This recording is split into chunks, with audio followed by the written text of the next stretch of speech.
Hello, everybody. Welcome to a strange episode of Dragoncast. Actually, a different episode of Dragoncast. I'm Jamie East. And I am Chris Mandel. This is a different episode because A, we're not talking about Succession. B, we're not doing a Game of Thrones rewatch episode. C, it's not really about House of the Dragon. We're just kind of like having a chat. We've got some news. We've decided to do the first things first. Let's get the kind of diary out of the way. Big We are news. going to be doing the live stream of the final episode of Game of Thrones on the 12th of June, which is Monday, the 12th of June. That is It will be in the Monday. We're doing evening. It will be in the evening.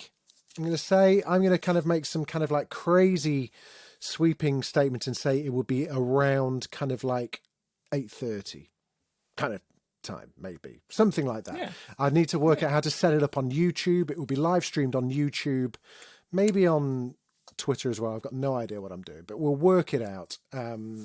So that will be fun. But we thought we'd hang out and get together. We miss each other. We do. And I haven't seen you in person since the Succession premiere we went to. Bloody hell! Oh my God! Outside that museum in the rain and In the rain. oh, In the God. rain, yeah. How romantic. So we have got an interview, though. Really delighted. A bit later on, you'll be hearing from Youssef Kakor and Catherine Parkinson, who are two fantastic actors, and they are in the new ITVX series, Significant Other. More about that later.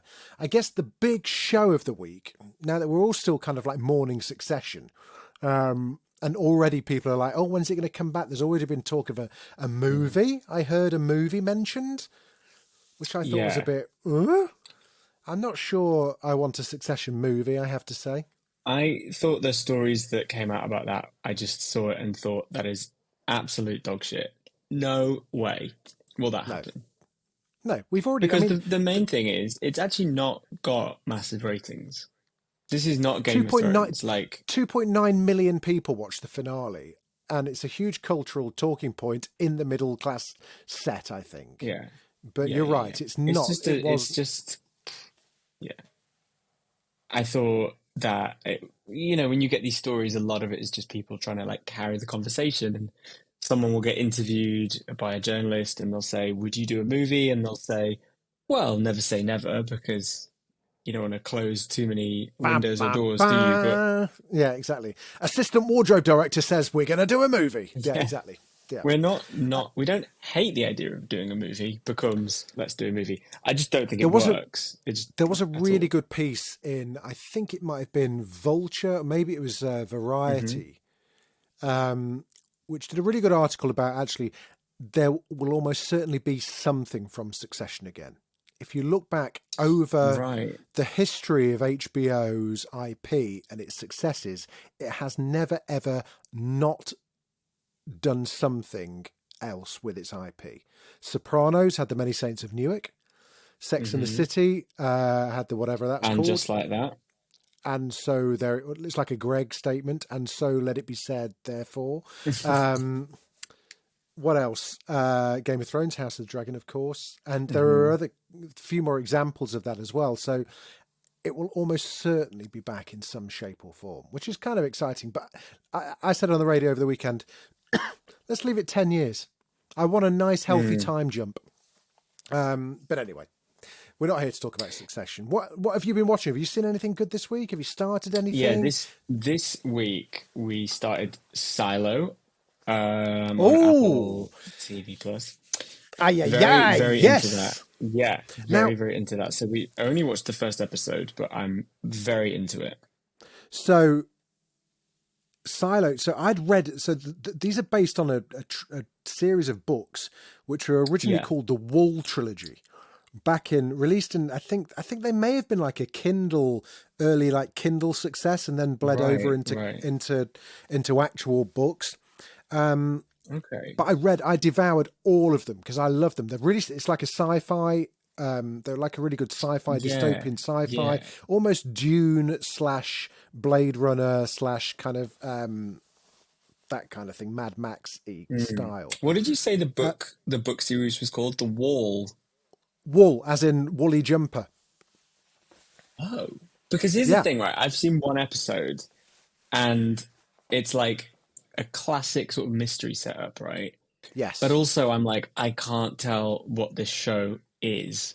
Do you know what I mean? Like Exactly. it's sort of Hunger Gamesy. It's a bit apocalyptic. Yeah. Yeah. It's Yeah. giving like Lost. It also just reminds me of Arrival. Remember that 2016 Yeah. film with Amy Yeah. Adams? Yeah. You know, Yeah. it's kind of got all Yeah. this. But when you said it was called the Wool Trilogy, I was like, that Yeah. is the weirdest name for Yeah. I the can a see why they've book. changed it. I can see why they But changed it. I kept thinking, I mean, not to spoil for anyone who's either not read the book or watched the show, does wool play a big part in this series? Kind Is of. it about It wool? now. It's been a while. It's been a minute since I read them, and Okay. it took me like half an episode for me to go, hang on a minute, this is a Wait, complete rip-off of the Wall trilogy that I read. they Like, as I like Googled it, they and I was like, oh, stole holy it. shit. If I remember correctly, we're in for a long ride here.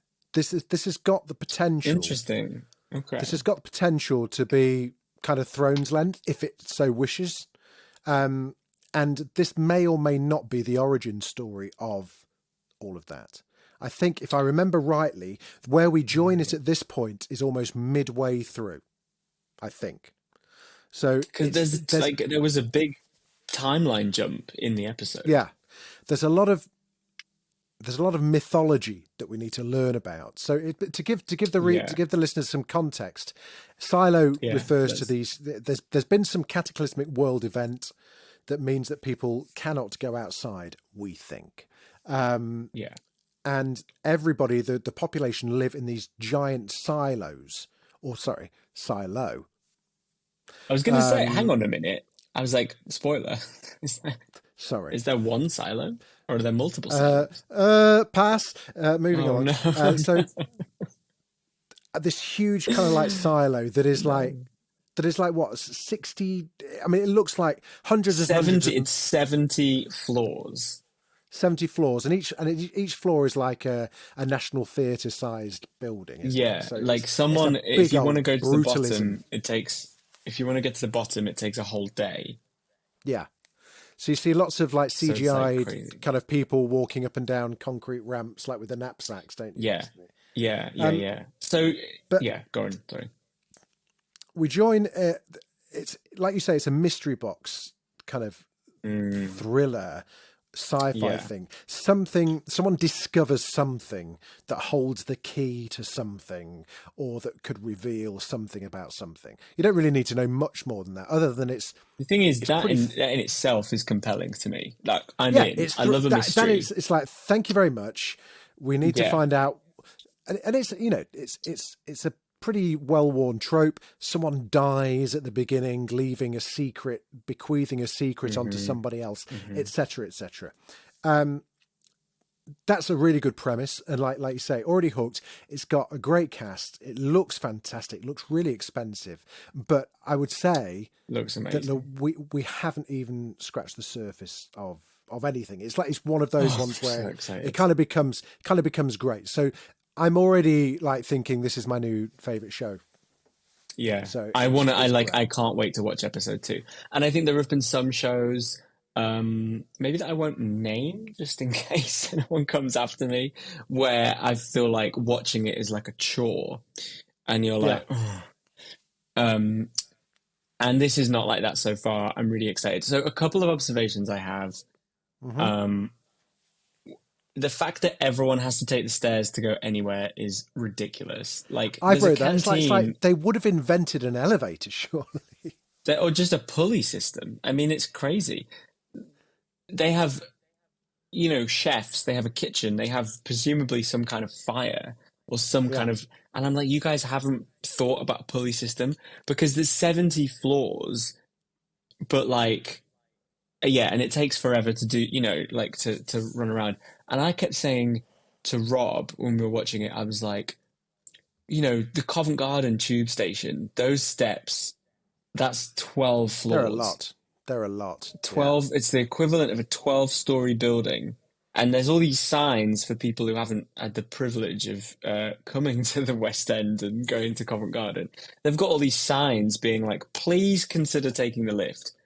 and then the next sign is like, you really should take the lift. It's 100 and however many steps. Yeah, So yeah, yeah, if that's yeah. 12 floors, this is 70. It's like 6 Covent Gardens deep, which Yeah, is absolutely six. crazy. And one Yeah, character just pops down there. I mean, it does take her like an entire day, yeah, and she gets back, and because she goes all the way and it comes all the way back. She's yeah, so knackered, she just goes straight to bed, which I just thought that was the most relatable thing I've seen. Because every time yeah. I go to Covent Garden, as soon as I get off the tube, I just want to go to bed, and that's only like a I bit of have it. walked enough. Yeah, it's got a The it's got a good cast, relatable to Dragon cast actually, and in fact all of the podcasts we've Who done. from Dragon So, Cast is on there? excuse me. Oh, hang on a sec. What episode are you on? Episode 1. For fuck's Um, sake. no, well, no, it's not. Okay, okay. Well, it's not a You're going to spoiler, meet. but It's not a spoiler. You're going to meet Jorah. Ian Glenn's in this. Jorah's, I didn't know he was. God, they've Yeah, kept that quiet. Yeah, Jorah's in this with a wonderful American accent, and Harriet Walker, who's we've just Love seen that. Yeah. as Caroline, as, Lady as Caroline on Caroline in Succession. Lady Caroline in Succession. I had no idea. Yeah, Don't really and know. it's got I knew Harry it was. I knew Harry it was. yeah. Rebecca Ferguson is the lead in this season for sure, who is eminently watchable. I really enjoy Amazing. everything that she's in, and it's got Rashida Jones, who like is in her first. I'm going to say first proper serious role. We knew her from not The Office. Yeah, no, Parks and Rec. Brooklyn Nine-Nine. She was. Oh no, Brooklyn yeah, she was in Nine-Nine? Parks and Rec. Yeah, she Parks was in and Rec. Parks That and was it. Rec. It's got Tim Robbins Can as I? well. I have a confession to make though. Go on. The whole time I watched the episode, I was like, this woman is really good, and she is the spit of Rashida Jones. Didn't even It just didn't even make the connection. I just thought, oh what's she doing here? You know, and sometimes it's you get like a serious actor yeah doing yeah a yeah comedy or a yeah funny actor doing a drama. I just I was like, well, she wouldn't be here. Why would she be here? 100%. Who was it Um, who plays the mayor? Who was the if I oh Geraldine James? oh That my was God, it. Geraldine James. yeah, but Who was what's she famous from? Geraldine James? You'll know her. She's been in so much stuff. She's been in like proper Well, British. She's Downton Abbey. She's been in. She's in Rogue One. Sorry, I'm just going through IMDb at the moment. Actually, has she I been was in trying to anything figure like out the thing that I she's like been in? knew She's her been in from. a thing. Yeah, it's like Girl with a Dragon Tattoo. She was popped up in Little Britain every now and then. It won't have been that. Oh yeah, well yeah.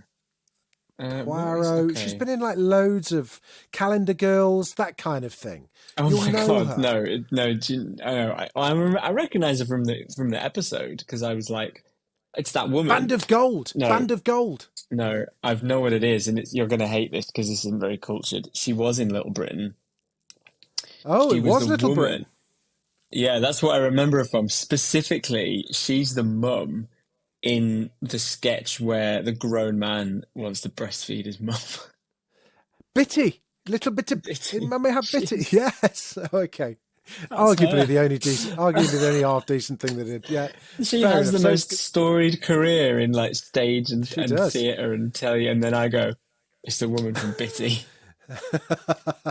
So My God, it's I would say like at this point, let's not talk about it too much more. What I would say is we've had a few people writing in and asking what we're going to be talking about next. Jump onto Silo. It's on Apple TV Plus now. Watch it. Let us know what you think. Mhm. Because I don't think it drops. It's not a binge drop, is it? It's a weekly drop. No, it's all there. I think it's all there. Oh, well, is I it all thought there, it is was it? all there. Maybe it Yeah. is. Maybe I've got it wrong. Apple do like Um, to tease us with them though. So, but do watch it and let us know what you think. And maybe yeah, I we can want to know talk what about it a people bit think more about it. as I the want to as know the what people mystery think. unfurls. I think there'll be lots to talk about. It's got lots of twists. It's got lots of turns. Got lots of shock moments. I think Lost is a really good comparison, but it doesn't. It's because it's based on really well written novels. It won't suffer from the same problems that Lost had. Yeah, for sure. Also, sidebar on Lost, I'm shocked. Have you read the pieces about Lost that came out this week In Variety, about how fucking yeah. problematic it was whilst it's being filmed. My God, it was There was a awful. huge story in Variety that broke, and it was Even a including like Damon excerpt. Lindelof. Yeah.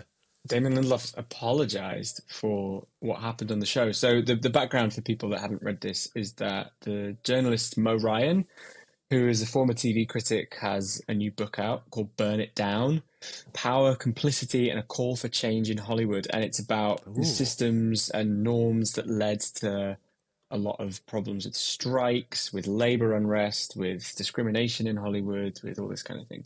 And Yeah. Variety got the first, or was it Sorry, it was Vanity Fair, I think. Maybe They Vanity did the Fair, yeah. first serialization. They took the chapter that is about Lost, which is a really revelatory piece, because that's one of my favorite shows, and it was one of the Yeah. earliest things I can remember being obsessed with. And Mo Ryan's piece kind of looks at how the staff were appalling to one another, and they were quite awful to the cast members as well. And Horrible. Harold Yeah. Perrineau, I who mean, was, borderline. Was it borderline racism or was it just out and out? Just I think out and out racism, in terms of one thing I was going to get to, which is the way that they kill off a black character. They want the character like lynched and to be like have his genitals mutilated, and the actor sort of says, I think the optics of this are really awful, and they kind of just tell him to like fuck off. Basically, they don't do that in the end because of health and safety reasons around suspending an actor from a tree, but it's and just the kind cutting of his genitals callousness off. that they had, and the callousness that they had towards it. Harold Perrineau, who's obviously very well known from Romeo and Juliet, was one of the first actors that signed on to do Lost, and one of the Yeah, I biggest didn't names realize at the time. I didn't know he was like the big draw of when it was being cast. That was a And good tidbit. obviously, Michael, he is a father. His son Walt crashes on the island with him. They just don't know what to do with him after a while, and they write him out. And it's just the treatment he had from them is awful. So Harold speaks to them. Some of the writers on the record and anonymously speak to Mo Ryan. It's a really astonishing piece. I urge people to read it. Damon I'll Lindelof put is the now yeah. I'll put the link done in an the apology story and said, notes. it's really astonishing. The other thing Which that is really I didn't, sorry, the other thing that I really didn't appreciate at the time, Lost had 22 to 24 episodes per year, which was the norm then. And now you're lucky if you get 10. It's really, really rare to get more than that. And one of the things I didn't realize is that because of the amount of work they had to do, writers got hired and fired. If the writers didn't like a storyline, they would get rid of the writers that worked on that character. They brought new writers in most years. And by the third season, they didn't really have any of the original writers. And actually, if we did, somebody was talking to us on Twitter about whether we would do a Lost rewatch. And I think what's fascinating to me is if you watch that back, I think you will get a very, very inconsistent show, because you literally have like 10 different groups of people writing it. And it's just not like that anymore. If you look at Succession, it's written by the same six people. Yeah, 100%. It's fascinating. It was fascinating, and also, I was really surprised by Damon Lindelof, because he built up such a cachet of armor with Watchmen, as in terms of the way he tackled segregation and race and all the problems in America in the 50s, particularly around lynching. To read that is just like, wow. Yeah. What's going on there? We've put the link in the story notes. Urge you to go and read it if you can. It's really so fantastic. Get a cup of coffee, sit down, read it. It's quite long, but just meticulously reported, I think, as well. I think when we're talking about issues like this, the one thing, it's really, really well reported. Lots of sources. Vanity Fair, like they do, and this is published as well. So they've got publishers, legal teams corroborating and fact checking, and then Vanity Fair will do like an extra layer of this, and it is incredible. Speaking of controversial things, you watched the first episode of The Idol last night. Oh boy. I've been really looking forward to hearing your thoughts on this. I tell you what, let's take a break whilst I gather my thoughts, and we'll come back and get straight into The Idol. Welcome back to this floating episode of Dragoncast.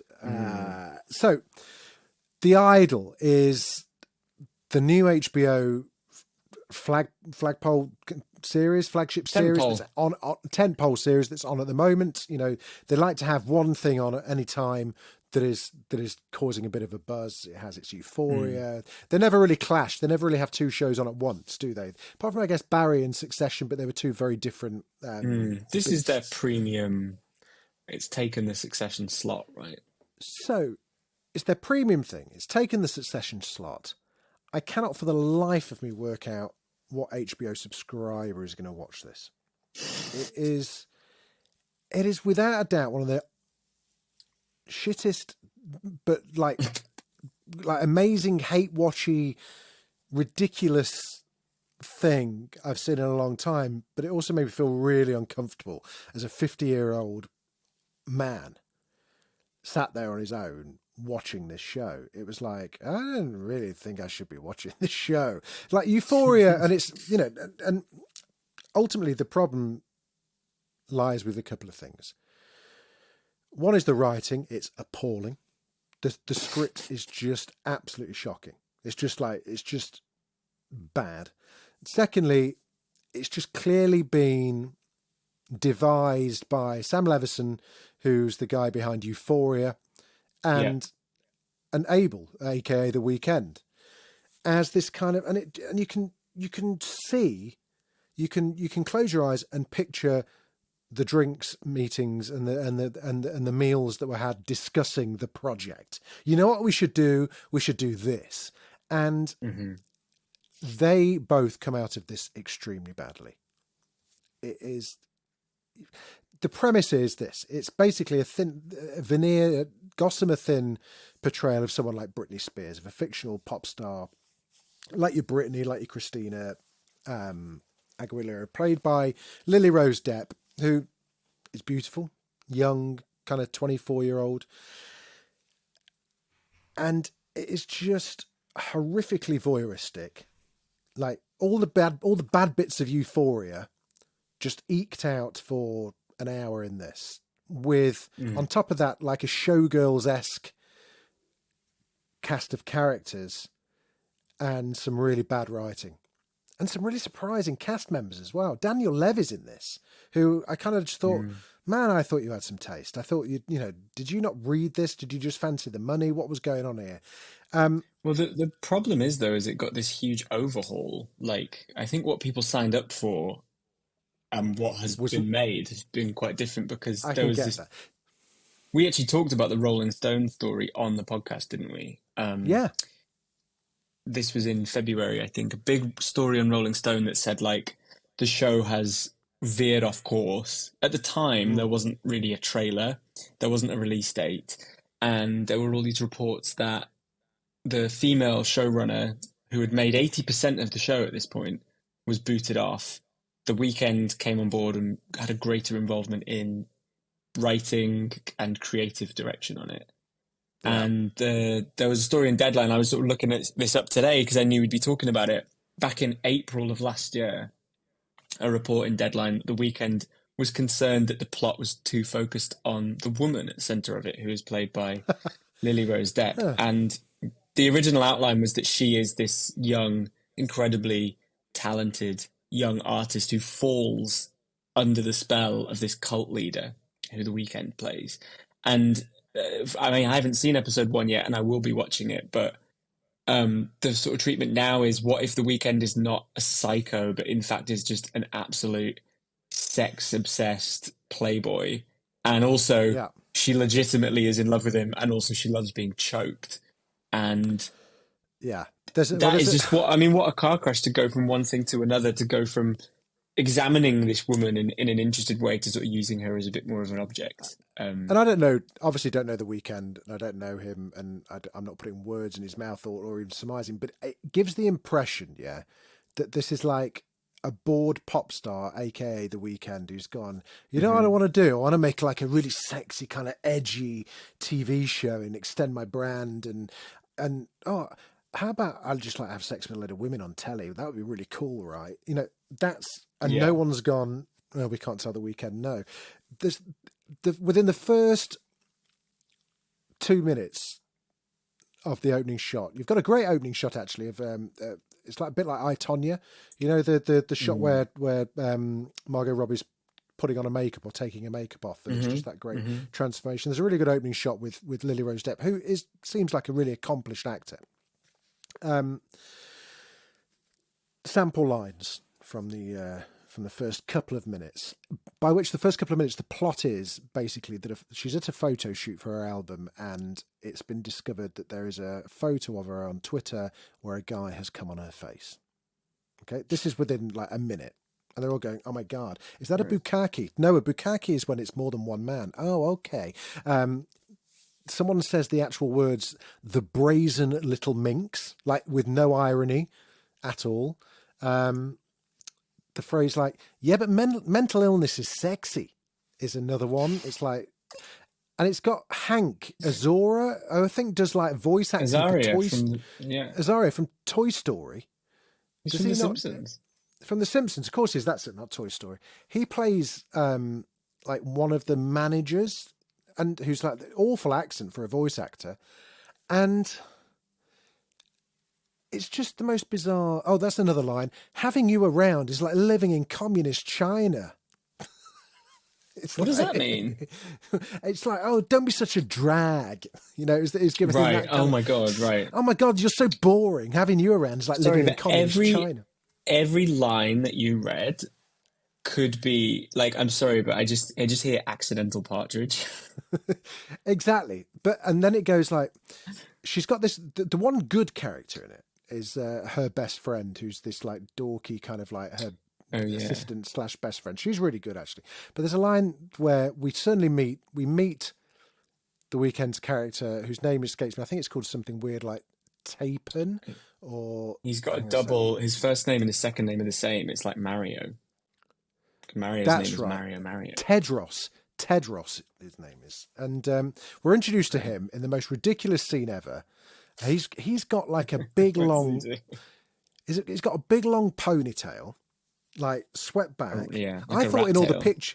The opening, the title of the show is called Pop Tarts and Rat Tails. And he's got this horrible rat tail. I thought the pictures of him, he'd shaved his head. I was like, okay, that looks quite good. But no, it's like a Mexican kind of cartel, kind of like drug baron like thing. He wears a raincoat all the time, like he's in, I don't know, Wall Street or something. And the opening scene is he's a DJ in a nightclub. He's DJing in a nightclub. Okay. Jocelyn, played by Lily Rose Depp, is supposed to be the most famous pop star in the world, right? Yeah. Walks into this nightclub, like proper HBO style nightclub, where it's like, oh my God, it's so sexy. They're dancing to like a Weekend remix of Like a Prayer by Madonna. Everyone's going crazy. Okay. In walks Jocelyn. No one bats an eyelid. No one looks at her. Fair enough. She's dancing like just on her own on the dance floor. The guy's like, turns off the music and he's like, oh my God, is that you, Jocelyn? And she's like, oh, who's that? And he's like, I need to dance with you immediately. And like puts the music up and then just starts sashaying towards her, like almost like doing a swinging rope kind of lasso thing. Oh God, that's so weird. And they immediately start like grinding, like immediately. That's so weird. They then get it on in the stairs, and her friend says to her, "This encapsulates the whole problem." Her friend says to her, "I don't like him. He's so rapey, right?" And she just says, "Yeah, I kind of like that about him." Oh my God, that is the most written by a man. Exactly. Women are always saying this. He's such a bad character that can only have been written by the man that is playing him. It sounds so bad. I mean, you're going to hate watch it. There's a baddie in it who is Andrew Tate, like just looks like Andrew Tate. It's just like, oh my God. There's this whole thing like, about it's. Sorry, go on. There's this section in it where they're talking about like Prince. Are you saying that Prince doesn't make pop music? Doesn't make great pop music? If he released When Doves Cried tomorrow, it would still be a smash hit. Yeah, I know. I love Prince. Me too. It's like, what the fuck is this? It's so bad. But I've seen nothing but like mean reviews about it.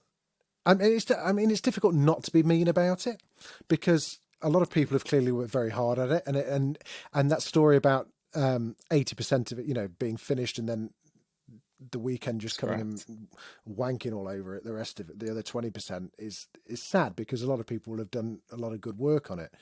Mm. Yeah, it's a lot. It's a lot to do. I I would say watch it and see, and just to kind of get, just so you know what is going on. I can't see myself getting sucked into the story. What story? Because it is mm-mm. just going to. They even play Basic Instinct in the background in a few scenes, just to kind of go, oh, this is the kind of vibe. This You know, is the you remember vibe. it used to be cool back then. You remember in 80s, in like 1990, it was fine. Remember You know, Basic Instinct? I say to a yeah. 25-year-old.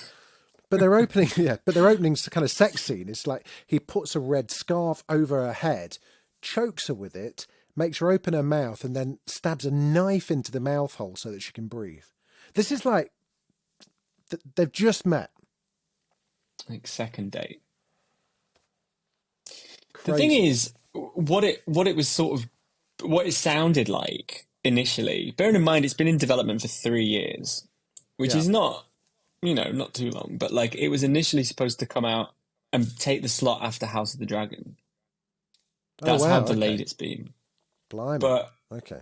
this idea of like a woman getting sucked into like the dark underbelly of the industry is a great premise for a show, Yeah. especially when hundred you've percent. got like, you're making music alongside it. The Weeknd is doing like a The record that music. ties The into it. music is.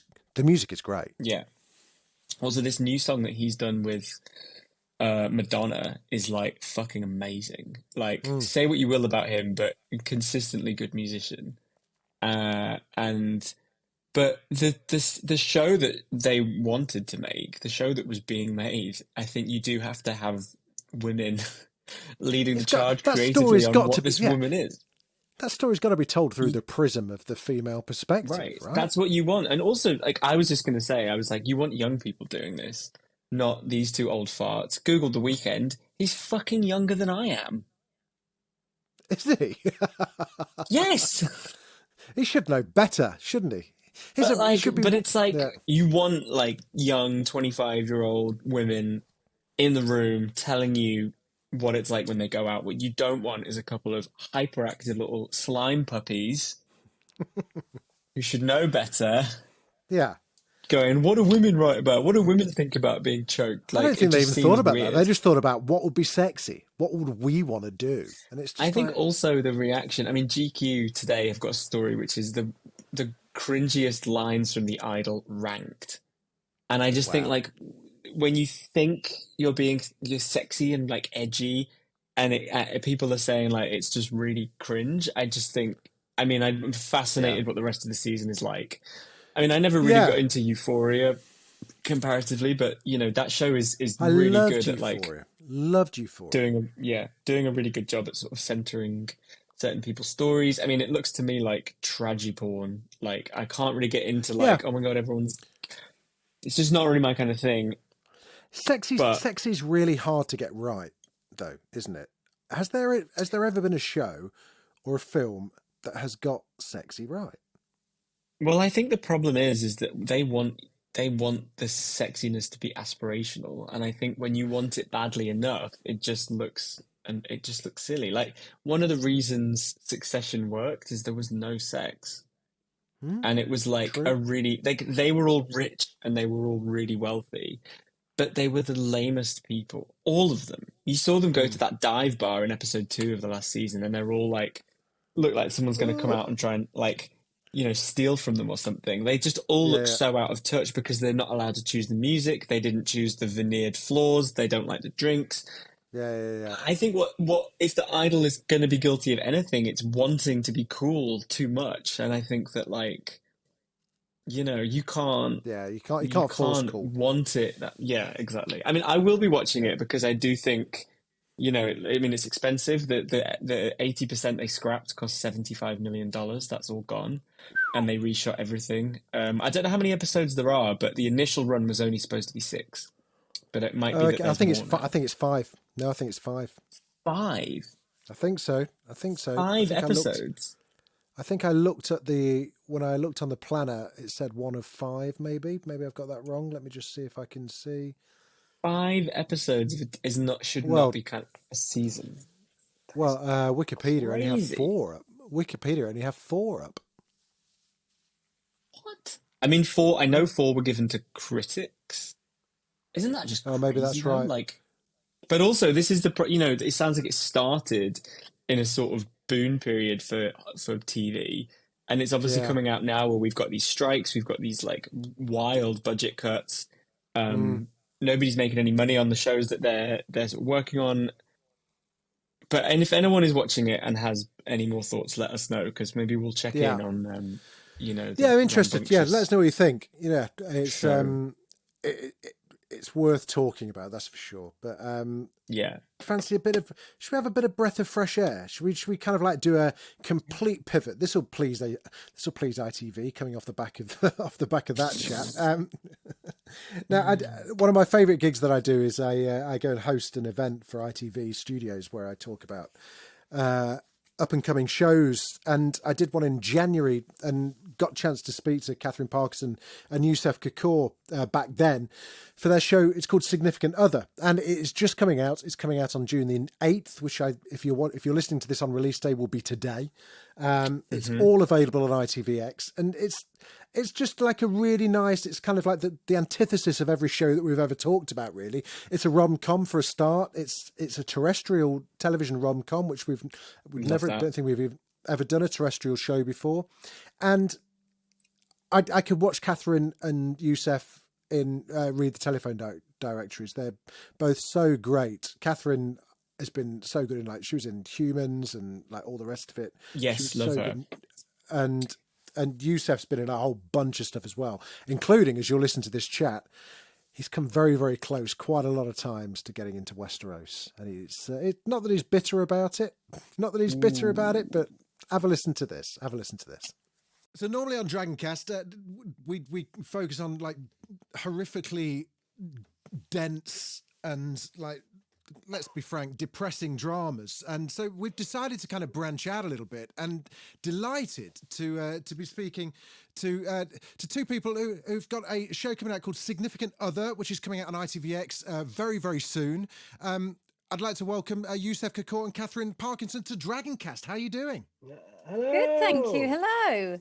A slightly less glamorous situation than the last time we met. The last time we spoke, we were on stage at Leicester Square's kind of like Odeon, like all dolled up to the nines. Yeah, I'd had hair and makeup. I apologise. This is au naturel. No, everyone loves a hoodie on a Friday. That was the first time that you guys had spoken about the show. To give us some context, I was hosting an event for ITV where we were kind of like introducing all the different shows to international buyers. It was a lot of fun. I really enjoyed it. How do you find talking about? I enjoyed it, but I do always prefer it if they've watched it before we talk about it. Do you know what I mean? Yeah. I sort of think, and I think, I mean, maybe not, but didn't the episode go out after we chatted about it? Correct. That's correct. Yeah. And I think it I would have preferred it, I think, just because you feel like you're being a bit indulgent if you talk about it when nobody's watched it. Like, I don't care. So how long ago did you film this? This was like November last year, is that right? September, October, was it?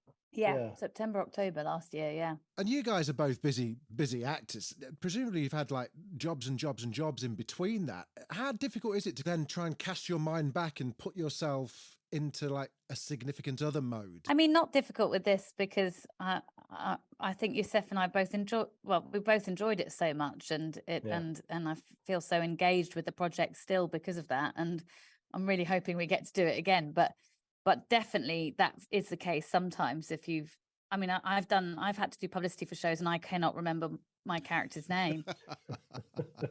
But that's just not the case on this because I absolutely loved every minute of it. So, Yousef, for listeners that haven't yet seen the trailer or kind of got to grips with what it is, take us through like the back of the fag packet pitch for Significant Other. So, the word dark comedy is what kind of was bandied about in the beginning, but I think people have kind of agreed that maybe that's a bit of a bum steer. An unromantic romantic comedy, which I actually like. I like that what it is. And describing the beginning of the show, I think is my has always been my pitch for it. It opens on somebody taking a bunch of pills, trying to commit suicide. He gets into bed, gets all tucked up, and as he's drifting off, there's a banging at his door, and it's his neighbor who he's never met. She's having a heart attack. So there's these two people who are an absolute mess, and that's where we begin, and their relationship sort of carries on from there. And so it's a very unconventional way of telling a love story. Catherine, you play Anna, recipient of said suspected heart attack. What kind of frame of mind would you say Anna is in at the beginning of the series? Then you're both in a bit of a mess, right? I think we are, but I think something I was quite careful to not do was let her feel sorry for herself, because when people are in a bit of a mess but don't even think they are in a mess, that's even sort of more. Hi, that's me. Hello. Yep. So I don't think she works at home, and she doesn't really see people day to day. They live in this quite anonymous block of flats in this busy city, and in that modern way is able to do all of her work as a subtitler from home on her computer.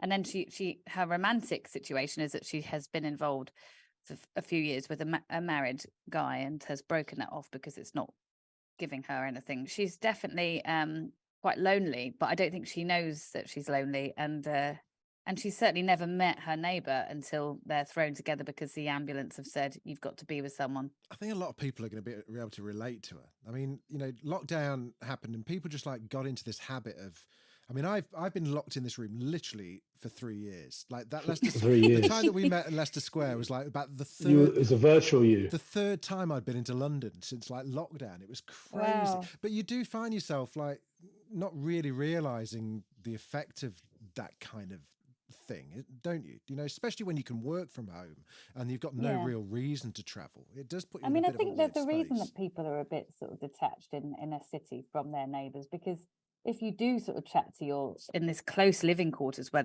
you're on top of each other, if you do discover that they're a complete nightmare, then that's difficult to then sort of. So I think that's because I sort of thought, why are people so kind of defensive and distant? Because as soon as I go down to where my parents are in the country, everyone's chatting all the time, and I sort of think, but there's a politeness in it. In that detachment, I think it's about saying we're sharing a small space. Yeah, I'm not going to talk to you in case we don't like each other. Yeah, because that would just be awful, wouldn't it? Yeah. Youssef, do you know your neighbours? Do you know your neighbours' names? My wife's very good about meeting her neighbours. Every time I've lived in a big city, be it New York or London, I have not known my neighbours. And every time I've left, where it's sort of I live quite far out now in the countryside, and it's a lot more. In your countryside, you need allies in case the apocalypse comes. You do. So you get to know the people that you live next to. Yeah. Whereas in the city, you've got everything you need. Why knock on your neighbour's door? Because they might be a psycho. So absolutely true. I mean, the horrific thought of saying hello to someone once is bad enough, but then if you say hello once, every time you catch each other's eye, you've got to do the same. It's like the school gate. You can't maintain that level of jollity. I cannot do it. What you can maintain is through 4 children. My eldest is 30. Is never speaking to anyone once throughout all 20 years I've been doing it. Well done. Not my interested. God. Not interested. Take us through why it's called Significant Other then, because you're thrown together through the situation of heart attack and a belly full of pills. But how does it? That's like the first 5 minutes. How do we progress as the episodes go? Well, for a while I was calling it Insignificant Other until somebody corrected me. I didn't. It's because in the first episode, the only way Sam can get himself discharged is if he says he has a significant other, and he cites me as his significant other. So we're sort of bound together by some paperwork early on. It's a great way of describing this romance. They're not. You can't call them lovers. You can't call them, romantic partners. What is it? It's not exactly brimming with sexual chemistry at the beginning, is it? It's not. And I think that's a great choice of words. It's like, this is my significant other, and it's about as cold and pesky. But there is hope in there as well. It's got an element of that. When people when they're kind of 25 and just broken up from like the 10th boyfriend that year, and they turn to the mate that they went to school with and said, look, if it's still like this when I'm 40, let's just fucking get married. You know? Yeah. Did either of you ever make a pact with anyone like that? Yes, I had a pact with a one of my a friend who was gay and we had a pact that we would marry at 40, but he is now married and so am I. So Phew. and I'm 45. There you go. Perfect. Youssef? Yeah, I've definitely made that pact, and with people who have probably thought to themselves, please, dear God, let me not be unmarried by the time I'm 40, so I can marry you. Shoving your wife, like, what about this one? What about this one, please? You got a great supporting cast as well. Yeah, Ben Bailey Smith, Kelly Bryan, and when you say Sean Williamson, no one knows the name Sean Williamson, but of course we're talking Barry from EastEnders, who is like one of the most memeable kind of like British actors ever. Have you? Is it difficult when you're faced with Barry from EastEnders on set not to just think, fucking hell, that's Barry from EastEnders? Well, the thing is, when you're on set with someone, you have quite a lot of time to chat between scenes. Particularly, we were doing night shoots and stuff, and it was quite a long scene in a hangar in a car with some sort of moving images behind us. So we had lots of good chats, and he was talking about the barioki that he does, and you know, I just had some nice chats with him. So I was very much, but you know, I'm currently filming with Danny Dyer, and not sort of thinking constantly, you know, that you very quickly get to know people as their characters and as them, you know, because there's a lot of chats on sets usually, unless you're with people that are method and staying in character. But I mean, if Danny Dyer ever called me Tweakle, I think my knees would go. Yeah, my knees are going several times a day. I'd have a little wobble. Now it's filmed in Manchester, as you say. It's like set in a big city to kind of compress that feeling of like loneliness within a million people. And one question I've got, and it occurred to me after I watched the latest episode of Succession, which and it hasn't come out yet. It comes out on Monday, but there's a scene, and you shot a lot of stuff in Piccadilly Station or around that area and outside locations.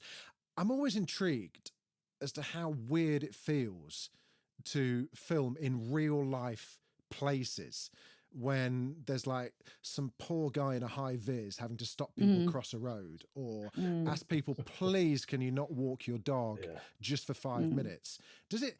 And in Succession they shut down like a whole of like a street in Manhattan to drive a limo down, and there's a big thing that happens. The pressure to get it right in those situations is quite immense, because people just want to go about their day. They're quite annoyed, aren't they? Yeah, I mean, I imagine somewhere like Manhattan, they're so used to things being filmed that they don't bat an eyelid. And I, you know, when I film in cities, that tends to be the feeling. Whereas if you're filming something, I remember for Guernsey, the film, we had to film something in Devon where the Nazis, you know, had arrived on Guernsey, so we had to sort of turn all these shops into kind of shops with, and then we had some sort of men goose marching down the road, and I think because that was in Devon, there was a lot of like really, you know, it's really interesting, and lots of people come and watch and all the rest of it, and then it feels like you've got a little sort of mini theatre audience, and that's nice too. But I think when my experience, I don't know about you, Youssef, is when you film in a busy city, like nobody could give a shit. I mean, like nobody bats an eyelid, because that's kind of the dynamic that you have in the show, the city kind of thing of everyone's kind of doing head down, doing their own thing, and that's the very specific urban loneliness that we're exploring a bit in the show, I suppose.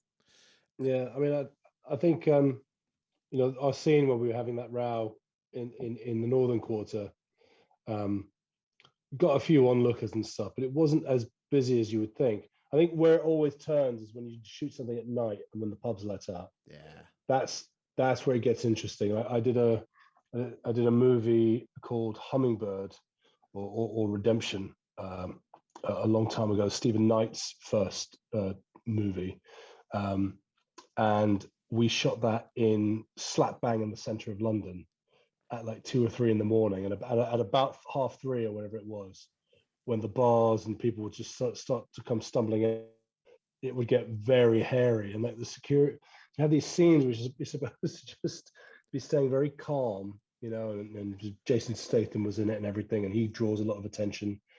And you're supposed to be staying calm while you can see out of the corner of your eye the security just sort of holding back this throng of drunken zombies, all trying to get through, and you know, and you're there trying to find your truth. Yeah. Yeah, you're just sort of like, oh my God, what the hell's going on? Let me just concentrate. Significant Other, it's an adaptation, or it's already been out in Israel, right? That's where it originated from. Have you seen the original one? Have you kind of like, is it similar in tone, or do you kind of like think, right, we're just going to do our own thing here? Well, Yousef will tell you. Yousef watched it before we filmed, and then I watched it at the end on his advice, because it can throw you a bit watching the original, because you sort of go, oh, gosh, because it's so good. It's quite intimidatingly brilliant, but we were obviously adapting it for a British audience, and I think our writers did an amazing job of that. I watched it at the end, and I'm really grateful I didn't watch it sooner, because I think it would have made me a bit nervous. Yeah, R.C. Cohen and Donna Modern, who created it, also act in it, so they've got total confidence and freedom to just do whatever they need, and they are, you know, the way they play it is so subtle and under. And I think if we did the same thing, if it was a sort of quote unquote Israeli show shown for a British audience, it wouldn't work. So Hamish and Donna Finero, our writers, did an incredible job of, you know, pulling out the story but setting it in a UK context, and also making it a British show. Yeah, talks about jelly babies and things. Yeah, exactly. I've since watched Ananda, which that the Israeli writer did as well, and enjoyed that very much. And I think Hull Raisers, you know, the comedy that was adapted from an Israeli show. So I think there definitely is a sensibility, a sort of comedy that we share, because I think that they seem to have the same kind of, I mean, I don't want to say dark humor, but there's something quite that adapts well to a British audience, I think, in the Israeli comedy sensibility. What do you think the overarching message is of Significant Other then? Is it that there's someone for everyone? Is it don't give up? Is it hope? Is what do you reckon? What is at its core is this idea that, you know, what you're looking for might be right next to you. You just can't see it because of all your shit, you know? Yeah.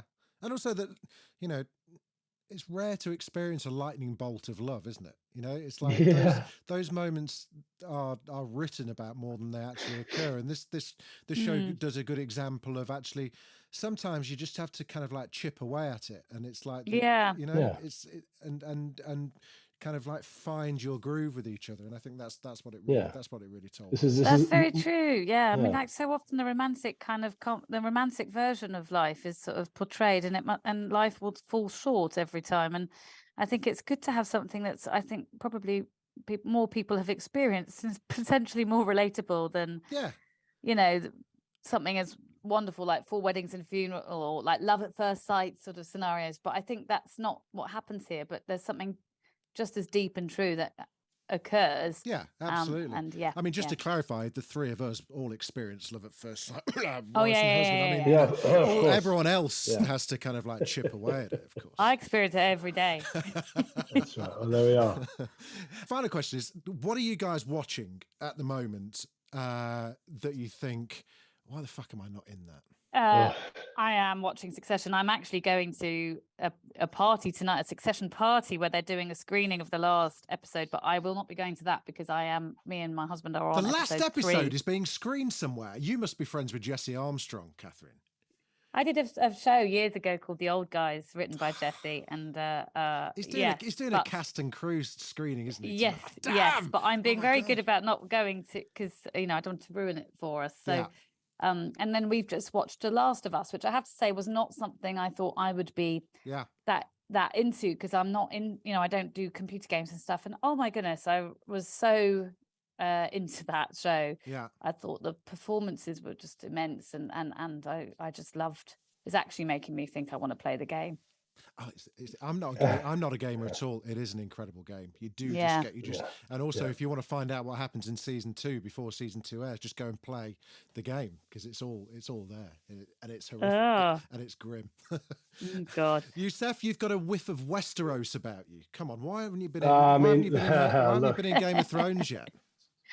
So I'm was very nearly that has been the question that followed me all throughout Game of Thrones. And you should be in Game of Thrones, which everybody says as easily as possible. And try as I might, Nina Gold did bring me in for a few bits, but I never got it.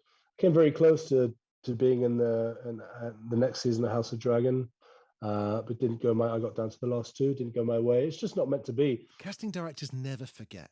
There have been times, there have been loads of people that ended up like being major players in the world of Westeros that didn't get in the early doors. And actually, much like the North. Exactly, the North. Nina Gold never forgets. Precisely. No, people are always asking Harry if he's in Lord of the Rings, and I think he's a bit fed up with it. I mean, it's like, and then you go, why aren't I in Lord of the Rings? Why isn't but I will make a punt for Succession as well. I am very happy to say I'm on the Succession bandwagon as well. I think it's worth pointing out a show that has just done the impossible and united everyone in agreeing that it's one of the greatest shows on TV. And I did message Lucy Preble, who's one of the writers and one of the executive producers of it, to try and sort of insinuate my way into it. And then I realized, do you know what? I do not want to be on the show. It's one of the very few shows. I feel like that. There's sometimes I don't want to be on. I just want to watch it. It's like I don't always want to meet my heroes either, because you want them to be there over there for you to admire, and you can almost ruin things for yourself if 100%. I completely agree. Tell her, Significant Other. Is it coming out on ITVX first in like a whole job lot? How's it being fed to us all? Yeah, June 8th. It's out on ITV X. It is a very thankfully, and I'm quoting other people here, it's a very bingeable show. It's one of those, you watch one episode and you're just going to want to watch the next one. 100%. And so hopefully people enjoy it. And then ITV got this weird thing where they're 9 months have to go by or something like that, and then it gets put on actual television. Got you. And we're all desperate to do it again, so I hope everybody watches it and says nice things. Really perfect. Well, there we go. Let's cross our fingers for Significant Other 2. Catherine, Yousef, thank you so much. It's been lovely seeing you guys. Thank you very much. Yeah. Thank you, Jamie. Okay. There we go. Significant Other is out now on ITVX. I think it will appear on ITV1 at some point. I don't really know. I don't really understand the metrics of how that works. I think it stays on ITVX for quite a while, and then it will appear at some point. Who knows? But thank you so much to Yousef and Catherine for sparing their time. And we're going to have a few more chats like that with people that aren't necessarily on your HBOs or your Sky Atlantics and stuff. We're kind of opening the doors. We're a broad church. Do you know what? Checking in with interesting people. Yeah, exactly. I only just realised that the series Broadchurch, we're a broad church. I only just realised that it was about the the breadth of the difference of characters in that show. It was called Broadchurch. Oh yeah, makes sense. There you go. Top fact for you. That's lovely. We've had a bit of everything in this episode, haven't we? Bit of everything. So Monday will be our last episode for a short while. We're going to do the live episode, and we're going to kind of like take a bit of a break and have a bit of a rethink, because we do want to open up the podcast to more types of shows. We're just trying to work out how best to do that. We may also have like different things that we want to try out. If you're a particular, if you're a hardcore Dragoncast fan, we might have something that you might quite like. We're still kind of spitballing it. It's very much in the Living Plus stages of the PowerPoint presentation. I've got someone sweating over the figures. I think generally what we want to do is open up the world, talk more often about more things. Yeah. And that just feels like a really exciting way to talk about. The thing is, there's so much out there, and people got in touch to say, can you cover this extensively? Can you cover this extensively? And we can't really do that without foregoing sleeping, eating, and sitting on the toilet. So we're probably going to try and just check in on as much as we can. I mean, I'd love to talk about Black Mirror. Black Mirror stuff sounds really good. There's a lot of talking points about telly generally at the moment. And I think, and also one of the reasons we can't jump into things kind of feet first and do like in-depth stuff, like for instance Silo's a good example of that, is that there's no point in us going all in on something that you guys aren't interested in listening to. We don't want to kind of like get 6 episodes in and yeah. like realize that we've not judged it right. You kind of have to let a series, a title develop for a season or so until you kind of get a feel that people are interested in listening, right? Yes, and the nice thing with telly being so non-linear is that we can talk about Silo now. It's all like it's there. If you want to jump in, you can do that. It's not, we're not spoiling stuff. Well, you did a little bit, but we're just sort of saying, look, there's some really cool stuff going on. We've just found out about this. Everybody is very busy. Like watching telly is quite a full-time job. And I think because of that, like you just have to go to stuff that you're drawn to and don't worry too much about things you're not. That's how we're going to be doing this, aren't we? We're not going to be watching stuff we don't like. Absolutely. There's no point. Life is far too short. I would say we've had a couple of emails through. Just wanted to say, hey to Liz Brady. Thank you very much, Liz, for getting in touch. Long-time podcast listener of Thronecast. I've just Thronecast and Dragoncast, hopefully. New show, The White House Plumbers, is a recommendation from Liz, which does look good, and that is on my list. That's Justin Theroux and Woody Harrelson. It's on Sky Atlantic. I think it's an HBO thing as well. It's like a fictionalized thing about how the Watergate scandal. Yeah, it's about Watergate, but it's fictionalized. Yeah, great that idea. Does look very good. Does look good, and Justin Theroux looks like a sexy Mario in all the pictures. Got a lovely moustache. William Porteous says, hey Jamie and Chris, well done Succession coverage, always a very good listen. Thank you very much. Here's an idea. Thanks. Why not cover Your Honor? It's really very damn good. That is good. You know what, Your Honor is another one. It's probably not something we would do season by season, because season 1 was maybe 2 years ago now, and season 2's been out a while. If it comes back for season 3, we may well consider that, but it gets season 1 of Your Honor, absolutely amazing. I think it's on Sky, but the second season's on Paramount Plus, just to confuse you a little bit more. Said, also Ripley is on the horizon. What's Ripley? Do we know what Ripley is? Is that something to do with Alien? Knowing how crazy shows are with IP, it's probably the gritty origin story of the person who invented Ripley's Believe It or Not. Oh, here we go. It's hang on a second. It's a Netflix series. Oh, good cast. Andrew Scott, as we know, is Love him. Fit Vicar, hot He priest. really was. Johnny Flynn. Vicar. I couldn't remember. Johnny Flynn, who's Errol Flynn's. No, your man Bron's brother. Jerome Flynn's brother. Jerome Flynn's brother, not Errol Flynn. He's far too old. And Dakota Fanning is in that as well. It's based on the Patricia Highsmith series of novels. It delves into the talented Mr. Ripley, which is coming out on Netflix. Okay. So that sounds pretty good. You know what? But, I'll give that a go. you give that a go, and if it's good, I'll watch it. Julia, again, just a little bit of praise. Thank you very much, Julia. Just says thank you for the Succession podcast. I listened to the HBO official podcast and have to say that yours was much more enjoyable. Oh, stop! We can't possibly comment on that. We can't possibly. Tell us Please, more. No. Stop! Don't stop. Be specific. Be specific. What did you? That is very kind, though. It's very, very kind. We do love all the feedback. It really does make keeps the wheels turning. So we'll see you Monday. It really does. It really does. So we see you Monday for the Game of Thrones, the Iron Throne, season 8, episode 6. Oh my god! Yeah. So no idea how that's going to go. Obviously, you're going to roll the red carpet out for me. Absolutely, precisely. That is exactly what's going to happen. So that'll be exciting. We'll see you then. Okay. I don't know. Yeah. Can't sign it off Dracarys. It's not a Dragoncast one, so we'll sign it off with. See you next time. Should we sign it off with a line from The Idol? See you later, you brazen little minx.